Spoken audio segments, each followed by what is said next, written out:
This is A-level mathematics. We're doing the modulus function, chapter 2. This is actually really is just absolute value. In Cambridge, they call it modulus. I'm not sure if I'm pronouncing it correctly. The guys at Cambridge are going to see this and start yelling at me. Anyway, so basically it's just absolute value. So there are a couple things that I need to state about absolute value. Absolute value is the distance from zero. And if we know anything about distance, distance is always going to be a positive number. So whatever comes outside when you're done of the absolute value, it needs to be positive. There could be things on the outside that would make that become a negative, but from inside, it's always going to be a positive. So right here, there's a possibility. So if I plug in an x into there, absolute value, okay, there's a possibility that it could have been, an x could have been positive or negative. So right here, if x is greater than or equal to 0, right here, and right here, for this to happen, x is less than 0. So is it possible for less to 0? No. Okay, I'm not going to actually get anything less than 0 here, because absolute value could only be 0. I'm never going to get a negative out of it. So right here, this is a statement saying that we can separate our absolute value. So if there's a multiplication in between, so I have a times b inside my absolute value, I could break it up to the absolute value of a times the absolute value of b. Same thing goes for the division. If I have absolute value of a over b, I could separate it to the absolute value of a divided by the absolute value of b, where b cannot be equal to 0, because if I have 0 in the denominator, that means it is going to be undefined. Now, the first thing I'm going to do is this problem right here, which is 2.2.1. It says sketch this function right here.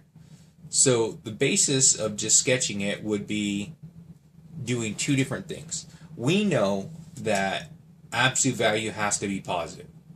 So I could plug in any x value here.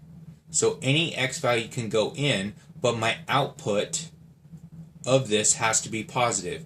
So what I could do on this is, I know that this is not going to work. These down here, I'm not ever going to get a negative inside there. So this output is always going to be positive. So I am only going to be allowed to have positive y values, where here I could have positive or negative x's. And I am going to go through and actually do a table for this, just to show that it could be any. So I'm going to start off with the table. So I'm going to have my x. I'm going to have my y. So plugging these in. So if I start with, let's say, -2. So if I plug in -2 to this, -2, that's going to give me a -4. So that's a -4. If I plug that in, minus this is going to be a -7. The absolute value of -7 is positive 7.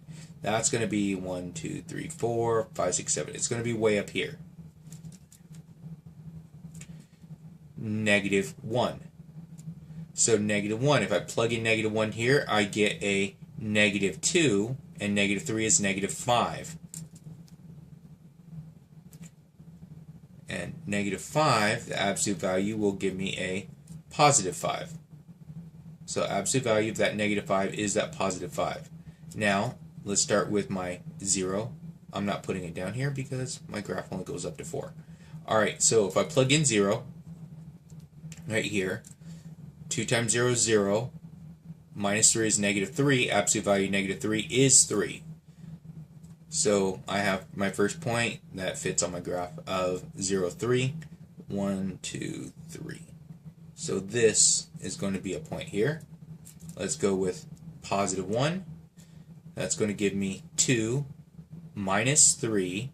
That's -1. That absolute value of -1 is positive 1. So that means that I have a point right here. Now my next one right here is going to look like this. I'm going to keep going down. I'm going to have positive 2. So positive 2, that's going to give me a positive 4 minus 3. That's a positive 1. Absolute value is positive 1. So over at 2, right here. So if you notice, it's starting to go back up again. Now this next one right here, I'm going to have 3. So let's plug in 3. So that's going to be 6 minus 3 is going to be 3. Absolute value is 3. So I got 3, 1, 2, 3 right here. So now I have my shape. So I'm going to go through and connect my dots. I know that it's going to go something like this, and it can't be less than this because I know that my absolute value cannot be 0. It can be equal to 0, but it cannot be equal to less than 0. So it's going to stop there. And on the other side, going this direction, I'm going to connect those dots also.